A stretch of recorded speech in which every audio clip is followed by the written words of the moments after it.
To our amazing viewers at Cheating Tales Lab, welcome and thank you.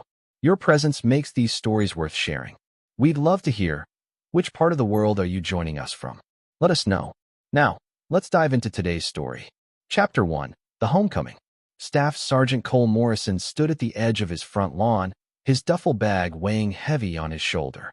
27 months. That's how long he'd been gone. First deployed to Afghanistan, then held captive in a makeshift prison for 8 grueling months before the rescue operation finally found him. The white colonial house with its red shutters looked exactly the same, but something felt different. Wrong. The October evening air carried the scent of burning leaves, a smell that once meant home. Now it just reminded him of the fires his captors would build to warm themselves while he shivered in his concrete cell. Cole's jaw tightened as he approached the front door, his military bearing intact despite the hell he'd endured. He'd lost 30 pounds during captivity, his once muscular frame now lean and sharp like a blade. His dark hair had grown shaggy, and a scar ran from his left temple to his jawline, a gift from his captors' daily interrogations. But his gray eyes remained as cold and calculating as ever, perhaps more so now. Cole didn't knock. This was his house, bought and paid for with his combat pay and savings. He turned the key and stepped inside, expecting to see Diana run to him like in the movies. Instead, he heard laughter from upstairs, his wife's laugh, followed by a deeper male voice. His blood turned to ice. Cole set down his bag silently, his special forces training kicking in. Every movement was calculated, soundless. He climbed the stairs like a ghost, following the voices to his bedroom. The door was ajar, and through the crack, he saw everything. Diana, his wife of 4 years, was in bed with a man Cole didn't recognize. The stranger was tall and soft-looking, with perfectly styled blonde hair and manicured nails. Everything Cole wasn't. They were discussing something in hushed tones, intimate and comfortable in a way that spoke of long familiarity. "When are you going to tell him about us?" the man asked, running his fingers through Diana's auburn hair. "Soon, Rick. I promise. I just need to figure out the best way to handle the financial situation first. His military benefits, the house, there's a lot at stake." Cole's fists clenched. He'd spent months in hell, dreaming of coming home to his wife, and here she was planning to divorce him for money while cheating on him in their marriage bed. What if he doesn't come back at all? Rick continued. "They declared him MIA. Maybe we should just—" "Shoo," Diana interrupted. "Don't say things like that. But if something did happen, well, I'd inherit everything as his widow." Cole had heard enough. He backed away from the door, his mind already working. 20 years of military service had taught him patience, strategy, and most importantly, how to destroy his enemies completely. Diana and her lover had just declared war on the wrong soldier. He slipped back downstairs and out the front door, retrieving his duffel bag. He would return later, but first, he needed time to think. Time to plan. In the military, they called it reconnaissance, gathering intelligence before striking. Cole Morrison had survived torture and captivity by never showing his hand too early. As he walked away from the house, Cole's mind was already 3 steps ahead. Diana thought she was playing a game with a missing soldier. She had no idea she'd just started a war with a trained killer who'd learned that mercy was a luxury he could no longer afford. Chapter 2, The Players.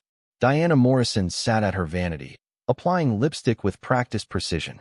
At 28, she was still beautiful, the kind of beauty that turned heads and opened wallets. Auburn hair fell in waves past her shoulders, framing green eyes that could look innocent or seductive depending on her needs. She'd married Cole when she was 24, drawn to his steady military paycheck and the respect that came with being a soldier's wife. But Cole had been deployed more than he'd been home, and Diana quickly grew tired of the lonely nights and military wives' social circles. She wanted more excitement, more money, more attention. Rick Dalton provided all 3. Rick was everything Cole wasn't: wealthy, available, and smooth-talking. He owned 3 successful car dealerships across town and lived in a mansion on the hill. At 35, he'd never been married, preferring to play the field until Diana caught his eye at a charity gala 2 years ago. He'd pursued her relentlessly, and she'd finally given in 6 months after Cole's last deployment. What started as an affair had evolved into something deeper, or at least, what Diana convinced herself was deeper. Rick showered her with gifts, took her to expensive restaurants, and promised her a life of luxury once she divorced Cole. He'd even hinted at marriage, though he'd never officially proposed. The truth was, Rick saw Diana as a conquest rather than a life partner. He enjoyed stealing another man's wife, especially a soldier's wife. It felt like winning to him. But Diana didn't know about Rick's gambling debts or his connections to some very dangerous people who were growing impatient with his promises to pay up. Diana's phone buzzed with a text from her sister Beth. Any word on Cole? She ignored it. Beth had always been suspicious of her relationship with Rick, warning Diana that she was making a mistake. But Beth was jealous. She'd married a plumber and lived in a modest apartment across town while Diana was about to inherit a house and move up to Rick's mansion. Diana had already consulted with a divorce attorney, Lawrence Park, who'd outlined her options. Since Cole was listed as MIA, she could eventually have him declared dead and inherit everything. Or if he returned, she could file for divorce and claim abandonment, arguing that his military service had destroyed their marriage. Either way, she'd walk away with at least half of everything, plus his military benefits. What Diana didn't know was that Cole had returned that morning. She'd spent the day at Rick's house, planning their future while her husband discovered their betrayal. She also didn't know that Rick's financial troubles ran deeper than unpaid gambling debts. He'd been laundering money for a criminal organization, and his latest scheme involved using Diana's upcoming divorce settlement to pay off his debts. As Diana prepared for another evening with Rick, she felt confident about her future. She'd played the grieving military wife perfectly, gaining sympathy from neighbors and friends while secretly building a new life with Rick. She had no idea that Cole Morrison was not the same man who'd left for deployment. Captivity had stripped away any softness he'd once possessed, leaving behind something harder and infinitely more dangerous. The game Diana thought she was winning had already changed rules, and she was no longer playing against the naive soldier who'd married her 4 years ago. Chapter 3: The Ghost Returns. Cole spent the night in a cheap motel on the outskirts of town, planning. He'd called his commanding officer, Colonel Hayes, and explained his situation. Hayes, a gruff career soldier who'd served 3 tours in Iraq, listened without judgment. "How do you want to handle this, Morrison?" Hayes asked. "I need time, sir. And I need some favors. You've got both. You've earned them. What do you need?" Cole outlined his initial plan. Hayes made some calls, and by morning, Cole had a new identity for his reconnaissance mission. Officially, he was still undergoing debriefing and medical evaluation at a military facility 3 states away. Unofficially, he was free to move around town as a ghost. That evening, Cole returned to his house. He'd watch from across the street as Diana left around 6 p.m., dressed to kill and driving toward the wealthy part of town. He waited another hour before using his key. The house felt foreign now, tainted. Diana had redecorated while he was gone, replacing his photographs with abstract art and modern furniture. His military commendations had been moved to a closet. It was as if she'd already erased him from her life. Cole found what he was looking for in Diana's study: financial documents, phone records, and most importantly, her laptop. 20 years in military intelligence had taught him a few things about computers. Within an hour, he'd installed monitoring software that would track every email, text, and phone call Diana made. But the real treasure was Diana's diary, hidden behind some books.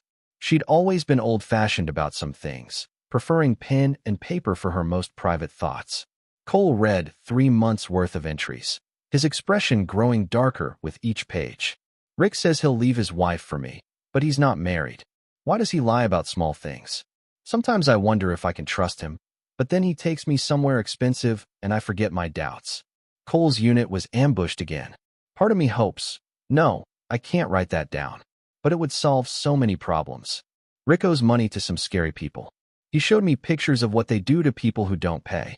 I told him he should be more careful, but he just laughed and said he had a plan. Saw Lawrence Park today. He says I could get $300,000 from Cole's life insurance if he's declared dead. Rick says that would be enough to solve all our problems. The entries painted a clear picture. Diana wasn't just cheating. She was hoping for Cole's death and actively planning to profit from it. Rick wasn't just stealing another man's wife. He was using her to solve his financial problems with dangerous criminals. Cole closed the diary and smiled for the first time since his return. It wasn't a pleasant smile. He spent the next 2 hours planting surveillance devices throughout the house. cameras and microphones so small they were virtually undetectable. Then he hacked into Diana's phone remotely, gaining access to all her communications with Rick.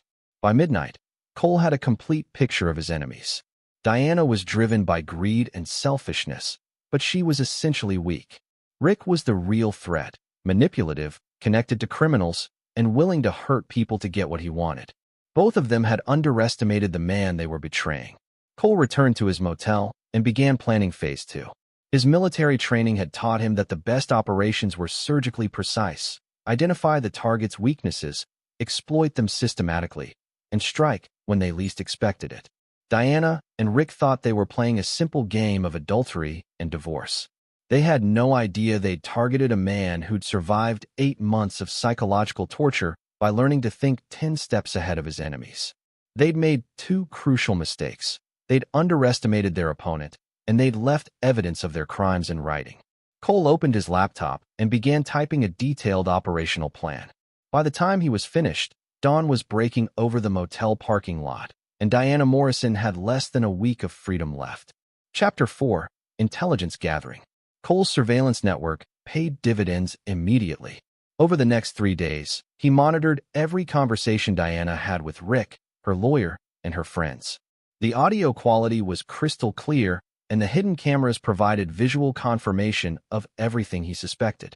Thursday evening brought the most revealing conversation yet. Diana was at Rick's mansion, a gaudy McMansion on Pinnacle Drive with marble columns and gold fixtures that screamed new money. Cole watched through the hidden camera in Diana's purse as Rick paced nervously around his living room, whiskey in hand. They're getting impatient, Diana. They want their money by next week, or things get ugly. Who exactly are they? Diana asked, though Cole could see she was frightened. People you don't want to meet. Look, I borrowed money to expand the dealerships, but the car market tanked. I was supposed to pay them back 6 months ago. How much? $200,000. Diana went pale.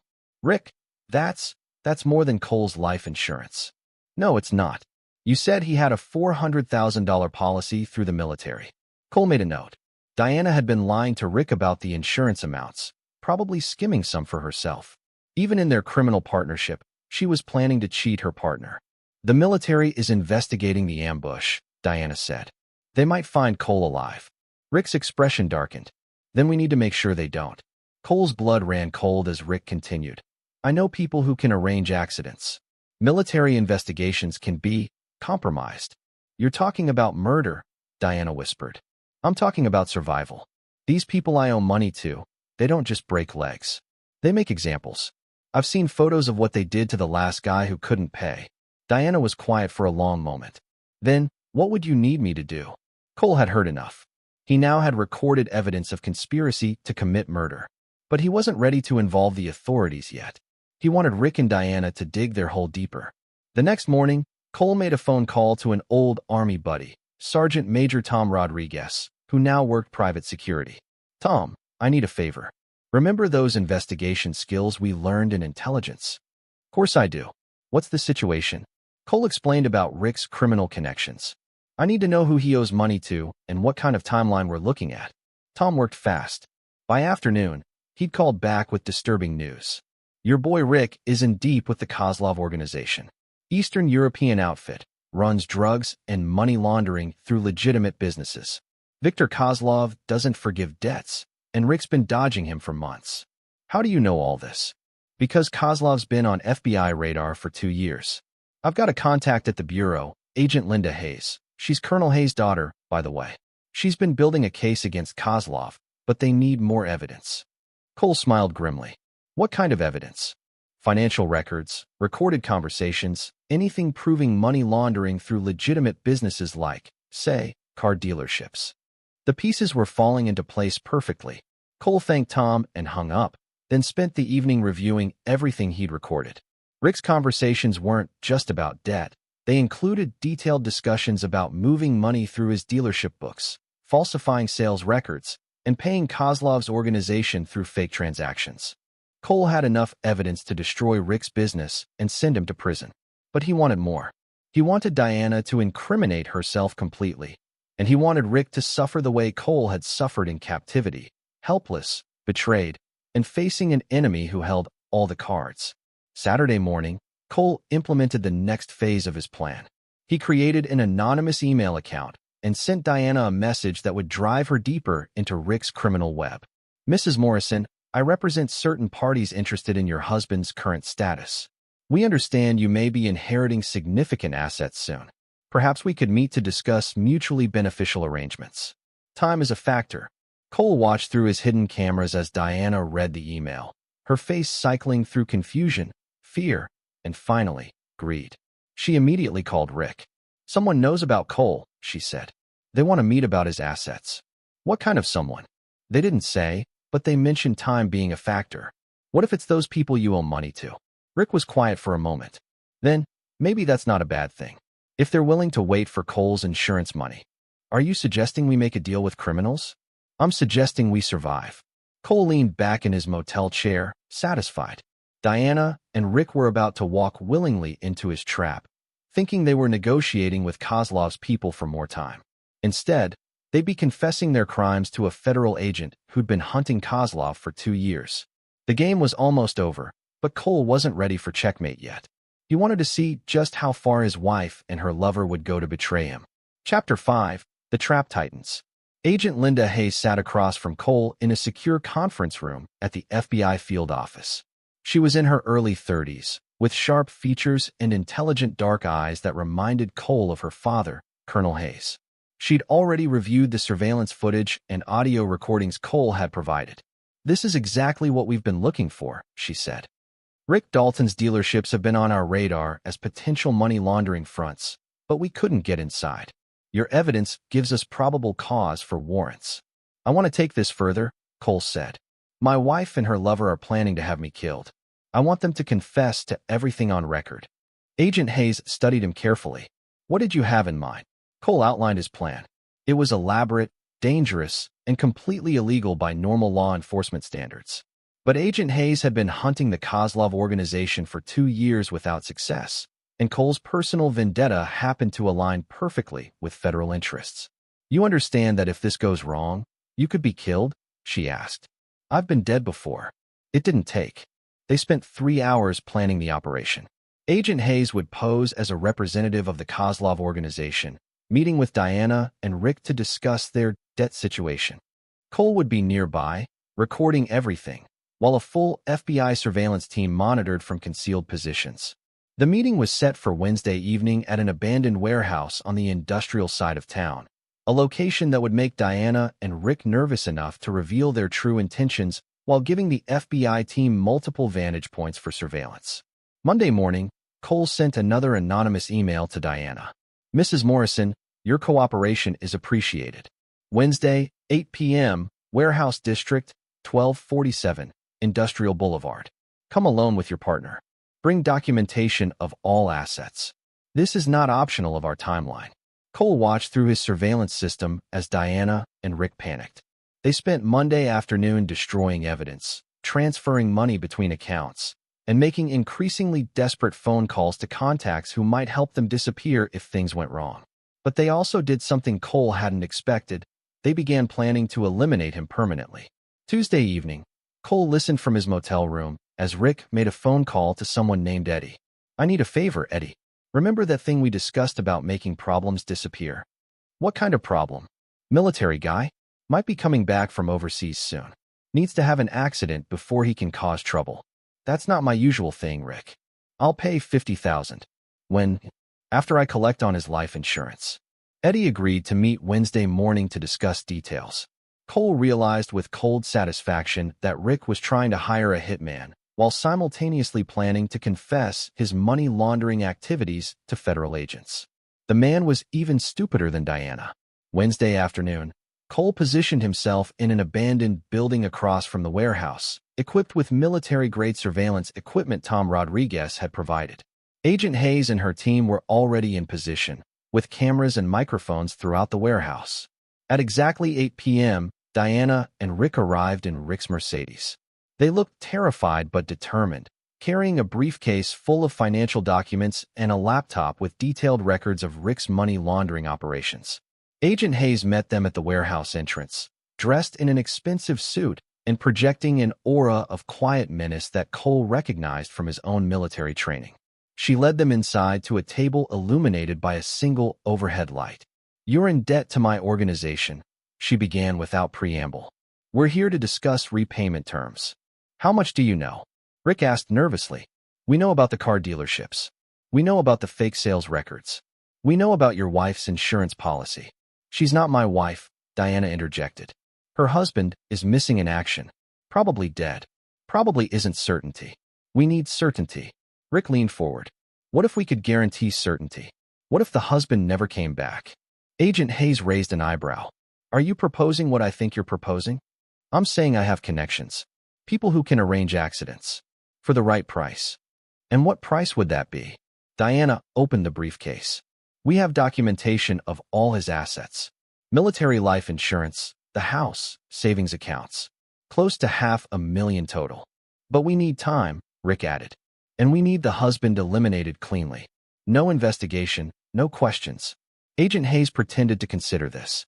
"Our organization doesn't usually involve itself in domestic matters. But your debt is substantial, and you've proven unreliable." "We're not unreliable," Diana protested. "I've been planning this for months. I even have documentation showing he abandoned the marriage by choosing military service over family responsibilities." Cole's jaw tightened as he listened to his wife's betrayal laid out in cold detail. "Show me," Agent Hayes demanded. Diana opened her laptop and began displaying forged documents, fake correspondence, and falsified financial records designed to make Cole look like an abusive husband who'd abandoned his family. She'd been preparing her victim narrative while simultaneously planning his murder. "This is very thorough," Agent Hayes said. "But killing him is still risky. What if there's an investigation?" Rick smiled coldly. "That's already handled. I have contacts in the military investigation unit. For $50,000, they'll make sure any questions about his death go away quietly." Agent Hayes had heard enough. She gave an almost imperceptible hand signal, and FBI agents emerged from the shadows, weapons drawn. "FBI, you're under arrest." Diana's scream echoed through the warehouse as she realized they'd walked into a trap. Rick tried to run, but was tackled before he reached the door. Cole watched from his hiding place as the woman he'd married and the man she'd chosen to replace him were handcuffed and read their rights. But this was just the beginning of their punishment. The real reckoning was yet to come. Chapter 6: Legal Warfare. The arrests of Diana Morrison and Rick Dalton sent shockwaves through their social circles, but Cole remained officially dead to the world. The FBI had agreed to keep his involvement classified while they built their broader case against the Kozlov organization using Rick's money laundering evidence. Cole spent Thursday morning in Agent Hayes' office, reviewing the charges being filed against his wife and her lover. The list was impressive: conspiracy to commit murder, insurance fraud, money laundering, and conspiracy to obstruct a federal investigation. "Rick's looking at 25 to life if convicted on all counts," Agent Hayes explained. "Diana's facing 15 to 20. But they'll probably try to make deals." "What kind of deals?" "Information about Rick's criminal connections in exchange for reduced sentences. Diana might try to claim she was coerced or manipulated." Cole's expression hardened. Diana wasn't manipulated. She was the architect of this plan. Agent Hayes nodded. "The recordings prove that. But juries sometimes sympathize with women who claim they were led astray by criminal boyfriends. Then we need to make sure she can't play the victim card." That afternoon, Cole visited Diana's lawyer, Lawrence Park, at his downtown office. Park was a slick divorce attorney who specialized in helping wealthy women extract maximum settlements from their husbands. He had no idea that the missing Cole Morrison was sitting in his waiting room. Cole introduced himself using a fake name and claimed to be an investigative journalist researching military spouse fraud cases. Park, eager for publicity, talked freely about Diana's case, revealing that she'd been planning to declare Cole dead and collect his insurance money even before his unit was ambushed. "She came to me 8 months ago," Park bragged. "Said her husband was deployed constantly and she wanted to divorce, but the timing was bad financially. I advised her to wait for a more advantageous situation." "What kind of situation?" "Well, hypothetically, if something happened to him overseas, she'd inherit everything without the messy complications of divorce proceedings." Cole kept his expression neutral as Park essentially confessed to helping Diana plan insurance fraud. He recorded every word. Friday brought another revelation when Cole monitored a jailhouse phone call between Diana and her sister Beth. The conversation was illuminating and damning. "Beth, you have to help me," Diana pleaded. "This is all a misunderstanding." "A misunderstanding?" "Diana, they have you on tape planning to murder Cole." "It wasn't serious. Rick was just talking. I never actually wanted Cole hurt." "Then why did you file those bigamy charges?" Cole sat up straighter. He hadn't heard about bigamy charges. "I had to do something," Diana continued. "When Cole didn't come back with his unit, I panicked. If he was alive and returned home, he'd ruin everything with Rick. So I filed charges claiming he'd married someone overseas while he was captured." "That's insane, Diana." "Even if it were true, I had documents. Rick helped me create marriage certificates showing Cole married some Afghan woman. We were going to claim he was a bigamist and get him deported or arrested when he returned." Cole closed his eyes, feeling a mix of rage and cold satisfaction. Diana had been even more thorough in her betrayal than he'd realized. She hadn't just planned to steal his assets and have him killed. She'd also planned to destroy his reputation and freedom if he somehow survived. "The FBI says they have recordings of you planning all this," Beth said. "They tricked us. They pretended to be criminals and led us into saying things we didn't mean." "Diana, listen to yourself. You planned to have your husband murdered for insurance money. There's no spinning that." Diana's voice turned cold. "Cole was never coming back anyway. His unit was decimated. I was just being practical about the reality of the situation." "You're sick," Beth said and hung up. Cole saved the recording and added it to his growing evidence file. Diana had just confessed to insurance fraud, document forgery, and filing false charges against him. More importantly, she'd revealed her complete lack of remorse or humanity. Saturday evening, Cole received a call from Tom Rodriguez with disturbing news. "Your buddy Rick made bail," Tom said. $500,000, posted by some shell company. FBI thinks it might be connected to Kozlov's organization. They let him out. Federal judge bought the argument that he was just a small-time money launderer, not a flight risk. Diana's still in custody because of the murder conspiracy charges, but Rick's walking around free until trial. Cole felt a familiar cold fury building. The legal system was failing, just as it had failed so many times during his military service. Sometimes justice required more direct action. "Tom, remember those private security contacts you mentioned?" "Yeah, why?" "I think Rick Dalton needs to understand that some debts can't be discharged in bankruptcy court." That night, Cole began planning the final phase of his revenge. Diana would face justice in the courtroom, but Rick had earned something more personal. Something that would ensure he never again betrayed a soldier who was fighting for his country. The legal system had given Rick Dalton a second chance. Cole Morrison would make sure he didn't get a third. Chapter 7. The Courtroom Gambit. 2 weeks later, Cole sat in the back of the federal courthouse, wearing civilian clothes and dark sunglasses, watching as Diana's preliminary hearing began. Officially, he was still undergoing military debriefing at a classified location. Unofficially, he was about to make his dramatic return from the dead. Diana had been denied bail due to the severity of the murder conspiracy charges, and the weeks in federal custody had taken their toll. Her perfectly styled hair was unkempt, her designer clothes replaced with an orange jumpsuit, and her green eyes showed the haunted look of someone whose world had collapsed completely. Her new attorney, Marcus Webb, was a high-priced criminal defense lawyer who specialized in impossible cases. He'd crafted a defense strategy around Diana being manipulated by Rick Dalton and suffering from emotional distress due to her husband's presumed death. "Your Honor," Webb argued, "my client is a grieving military spouse who was manipulated by a career criminal. She never intended for anyone to be harmed. She was simply trying to protect herself financially during an incredibly difficult period." Assistant U.S. Attorney Jennifer Morgan stood to respond. She was a tough prosecutor with a perfect record in organized crime cases, and she wasn't buying Diana's victim act. "Your Honor, the defendant wasn't grieving. She was celebrating. Our surveillance footage shows her laughing about her husband's presumed death and actively planning to profit from it. This wasn't emotional distress, it was calculated greed." Webb continued his performance. "My client believed her husband had abandoned their marriage by choosing constant military deployment over family responsibilities. She felt she had no choice but to protect her future. By planning his murder? Morgan shot back. By planning for the reality that he might not return from a dangerous deployment. The defendant never actually took any steps to harm her husband. Morgan smiled coldly. Actually, Your Honor, she did take steps. She filed false bigamy charges against Staff Sergeant Morrison just last week, claiming he'd married multiple women overseas while being held as a prisoner of war. The judge, the Honorable Patricia Williams, frowned. Bigamy charges? I wasn't aware of additional charges. Because they're fabricated, Your Honor, Morgan explained. The defendant created fake marriage certificates and filed false police reports claiming her husband was a polygamist who'd abandoned his American family for foreign wives. Cole watched as Diana's face went pale.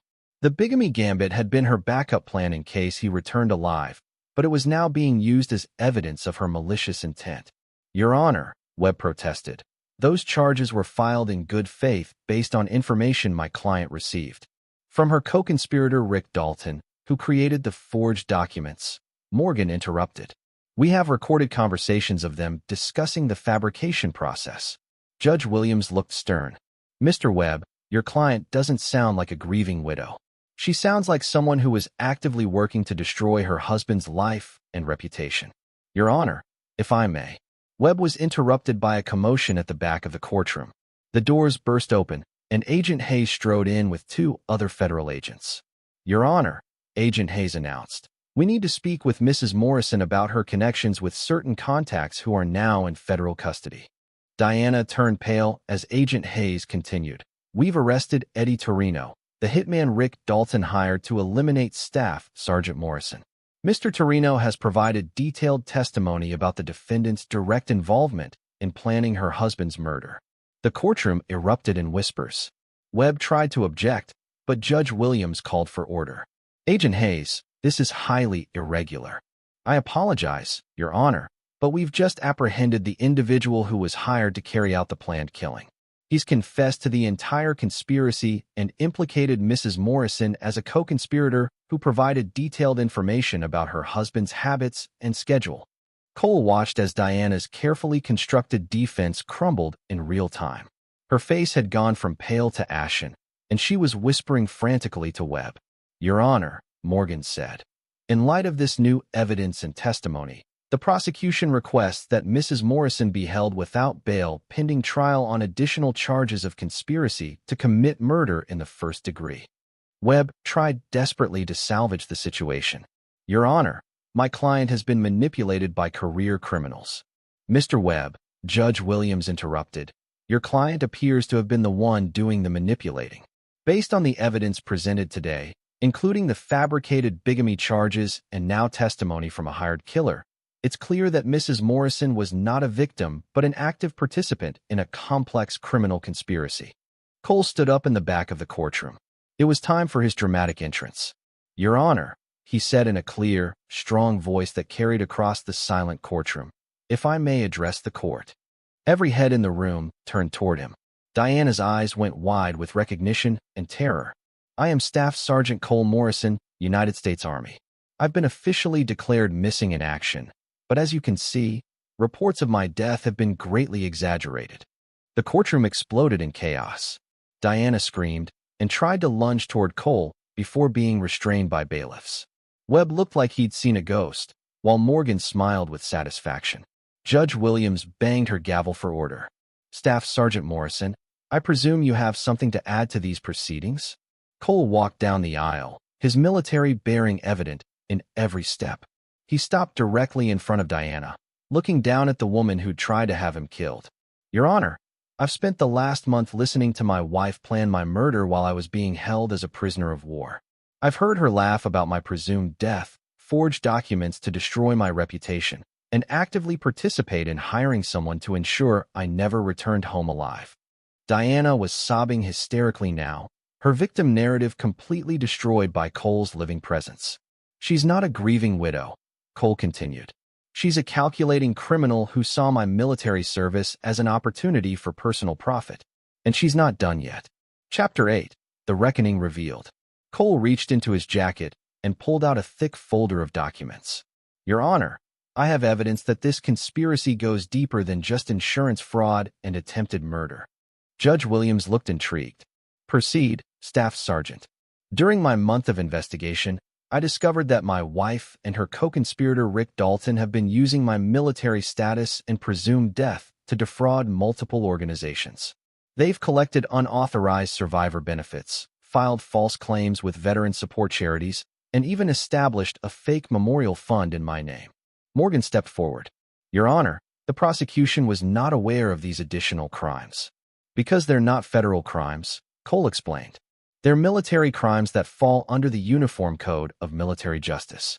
My commanding officer, Colonel Hayes, is prepared to file charges for fraudulent enlistment, theft of military property, and conspiracy to defraud the United States government. Diana's lawyer tried to object, but Cole wasn't finished. More importantly, Your Honor, this conspiracy has endangered active military operations. The fake bigamy charges Diana filed claimed that I had married civilians in Afghanistan and revealed classified information about our unit's activities and locations to unauthorized individuals. Agent Hayes stepped forward. Staff Sergeant Morrison is correct, Your Honor. Mrs. Morrison's false claims have compromised ongoing military intelligence operations and potentially endangered American soldiers still deployed in the region. Judge Williams looked stunned. Mr. Webb, your client has moved beyond simple insurance fraud into potential treason. Webb was sweating profusely. Your Honor, my client couldn't have known. She knew exactly what she was doing. Cole interrupted. Diana has been documenting her plans in detail for months. She kept a diary outlining every step of the conspiracy, including her hope that I would be killed in action to make her fraud easier to execute. Cole handed the diary to the bailiff, who passed it to Judge Williams. The judge read several entries, her expression growing darker with each page.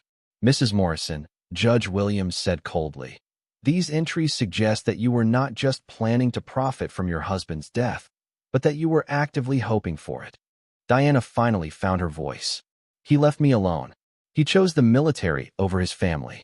I had every right to protect myself by hiring hitmen and filing false charges. Cole asked calmly, you were never coming back anyway. Diana screamed. Your unit was destroyed. You were listed as missing. I was just being practical. Actually, Cole said with cold satisfaction, I was being held prisoner by enemy combatants for 8 months. While I was being tortured for information about American military operations, you were planning to profit from my suffering. The courtroom was deadly silent. But the best part, Cole continued, is that Rick Dalton has been recording your conversations for months, planning to blackmail you after you collected the insurance money. Diana went pale. That's not true. Agent Hayes held up a tablet computer. Actually, Mrs. Morrison, it is true. We found dozens of recordings on Mr. Dalton's devices. He was planning to extort money from you by threatening to expose your fraud unless you gave him 70% of the settlement. Cole smiled without humor. Even your co-conspirator was betraying you, Diana. You were never partners. You were just his mark. Diana began sobbing uncontrollably as the full scope of her situation became clear. She'd lost everything: her freedom, her assets, her reputation, and even the illusion that Rick had loved her. Your Honor, Morgan said, based on this new evidence, the prosecution recommends that Mrs. Morrison be held without bail pending trial on charges of conspiracy to commit murder, insurance fraud, filing false reports, fraudulent use of military benefits, and providing false information in a federal investigation. Judge Williams nodded grimly. Mr. Webb, does your client wish to make a statement? Diana looked up at Cole with pure hatred in her eyes. You should have died over there. You should have died and left me alone. Cole's expression didn't change. Diana, I did die over there. The man you married, the man who would have forgiven you, who would have tried to work things out, he didn't survive captivity. What came back is someone else entirely. Someone who never forgives and never forgets. He leaned closer to her. And someone who's going to make sure you spend the next 20 years thinking about what you've done. Judge Williams banged her gavel. Mrs. Morrison, you are remanded to federal custody without bail pending trial. Mr. Webb, I suggest you prepare your client for the reality that she's facing life in prison. As Diana was led away in handcuffs, still screaming and sobbing, Cole felt a cold satisfaction settle over him. Phase 1 of his revenge was complete. Diana would never again hurt anyone the way she'd hurt him. But Rick Dalton was still walking free on bail, and Cole's justice was far from finished. Chapter 9, Final Justice. 3 days after Diana's arraignment, Cole received a call from Tom Rodriguez with troubling news. "Rick's trying to skip town," Tom reported. "FBI surveillance lost him last night. They think he's headed for the Canadian border with a fake passport and about $200,000 in cash." Cole wasn't surprised. Rick had always been a coward who preferred manipulation to confrontation. But Cole had anticipated this possibility. "Where do you think he's going?" "Toronto, probably. He's got connections there from his card dealing days." "But Cole, there's something else. Remember that hitman Eddie he hired? Eddie made bail too, and he's disappeared." Cole felt a familiar cold focus settle over him. "You think they're working together?" "Maybe. Or maybe Eddie's cutting his own deal.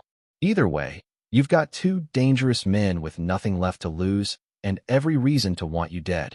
That evening, Cole drove to the abandoned warehouse where Diana and Rick had walked into his FBI trap. But this time, he wasn't there to gather evidence or work with law enforcement. He was there to finish what his wife and her lover had started. Cole had learned during his captivity that sometimes the law wasn't enough. Sometimes justice required more direct action. He'd made peace with that reality months ago. His phone buzzed. A text from an unknown number. "You cost me everything, soldier boy. Time to finish what I started. Come alone to the old Morrison place. 1 hour. Or I start hunting your friends and family." Cole smiled grimly. Rick was trying to lure him into a trap, probably with Eddie's help. But they'd made a crucial mistake. They thought they were dealing with the same naive soldier Diana had married 4 years ago. Cole drove to his house, the one Diana had redecorated while planning his murder. He parked a block away and approached on foot, using urban warfare tactics he'd learned in Special Forces training. The house was dark, but Cole could see 2 figures moving inside, positioning themselves for an ambush. Instead of walking into their trap, Cole went to his basement and retrieved items he'd hidden there during his initial reconnaissance.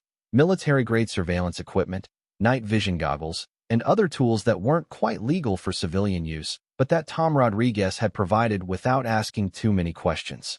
Cole positioned himself in the house across the street, the same one where he'd watched Diana leave for her evenings with Rick. From there, he could see Rick and Eddie positioning themselves by the front and back doors, waiting for him to walk into their crossfire. But Cole had a different plan. He called 911 from a burner phone, reporting suspicious activity at his address, possible breaking and entering by armed intruders. Then he called the FBI tip line and reported that Rick Dalton, who was supposed to surrender his passport as a condition of bail, was attempting to flee the country from this location. Finally, he called Agent Hayes directly. "It's Cole. Rick and his hitman are at my house, armed and waiting to kill me. I've got them under surveillance, and local police are en route." "Where are you?" "Safe. But Linda, make sure your people know that Rick and Eddie are armed and expecting trouble. They're not going to surrender peacefully." 20 minutes later, Cole watched through night vision scopes as police cars surrounded his house. Rick and Eddie, realizing they'd been outmaneuvered, tried to escape through the backyard, but found themselves facing a SWAT team. The standoff lasted 3 hours. Rick tried to negotiate, claiming he was just retrieving personal property. Eddie, realizing he'd been played, turned on Rick and confessed to the entire murder-for-hire plot in exchange for protective custody. By dawn, both men were in custody. Rick's bail was revoked, and additional charges were filed for attempting to flee prosecution and conspiracy to commit murder. Eddie's confession provided the final piece of evidence needed to ensure Diana's conviction.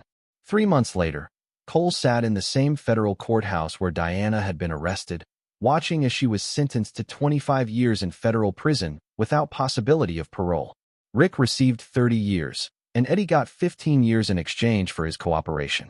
During Diana's sentencing hearing, she was given the opportunity to make a statement. She stood up, looked directly at Cole, and spoke with the same cold calculation that had characterized her crimes. "You destroyed my life," she said.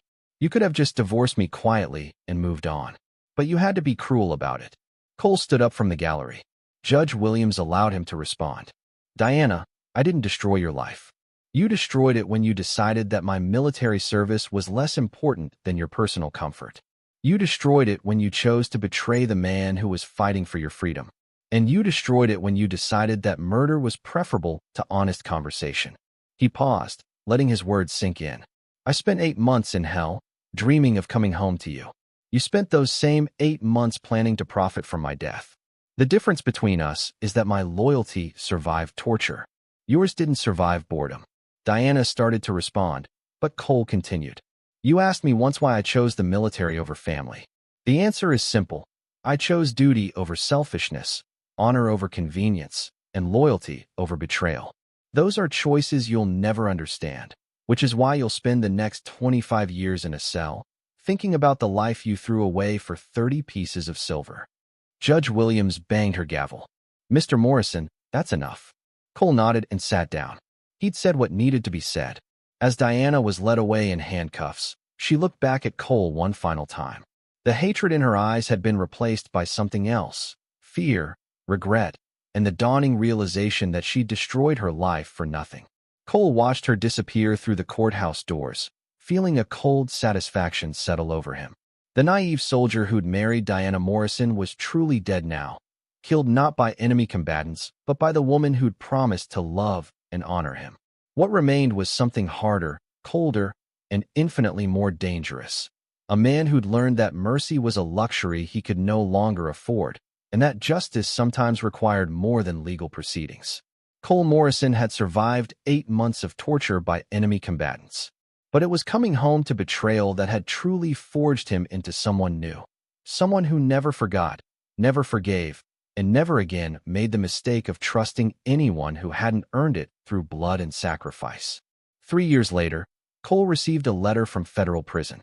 Diana was requesting a divorce, claiming irreconcilable differences. Cole threw the letter away without reading it completely. Some betrayals went too deep for legal resolution. He'd gotten his justice. Diana Morrison could spend the rest of her life living with the consequences of her choices, just as he would spend the rest of his life living with the consequences of hers. In the end, they'd both gotten exactly what they deserved. This is where our story comes to an end. Share your thoughts in the comments section. Thanks for your time. If you enjoy this story, please subscribe to this channel. Click on the video you see on the screen, and I will see you there.